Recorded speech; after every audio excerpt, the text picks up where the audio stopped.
Hi, everyone. So, digital literacy is important because it helps us to navigate online media, and forms responsibly. We need to be responsible for our own digital footprint. Just because we put a comment out there and maybe we realize, oh, we shouldn't have said that and we delete it, it doesn't mean that it wasn't seen. It doesn't mean that somebody didn't take a screenshot of it. So, that's really important.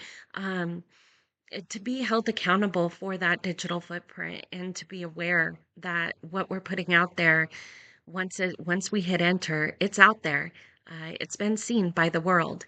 Um, we need to understand and be able to identify reliable sources versus unreliable content and sources. That fact is different than opinion. And so we need to be able to understand and see that. I use Instagram a lot. I see a lot of different reels, and I do see that taking place. I see that, especially in kind of the political atmosphere that we're in right now. It's very divided, and we see a lot of that opinion-based content versus fact-based content. So it's really important that we have the digital literacy to be aware of that, and just understanding that algorithms are used to support our own biases. And this comes as a challenge with illusion of choice. We think that we have a choice, but do we really? We don't. If you think about it, algorithms are absolutely used. Just because we don't like something, if we're engaging in something and we click the comment button, pulls up the comment. Maybe you like somebody else's comment. Maybe you just clicked on comments. You're automatically engaging with that content. And so the algorithm picks that up. Even if it's something you may not ever want to see again, the algorithm saw that you engaged with it and thinks, okay, we're going to put this into your feed now.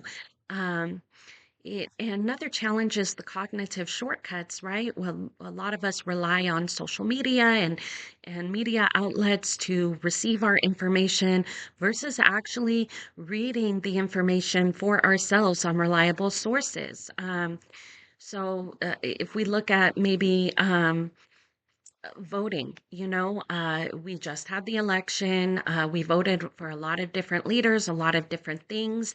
And one of the things I always tell my kids is read the laws, don't just actually get on social media and see what other people have to say about it, but actually go in there and read the law. I know it's lengthy, I know it takes time, but it actually allows you to resonate with the information, to read the information in its fullness and be able to see if it's something that really does align with your core beliefs or not. And so I think that that's really important to recognize that that is a challenge with digital literacy and with the online world. Is just not being held accountable to reading that reliable information for ourselves. And that ultimately leads to, when we're relying on social media for that, it leads to confirmation bias.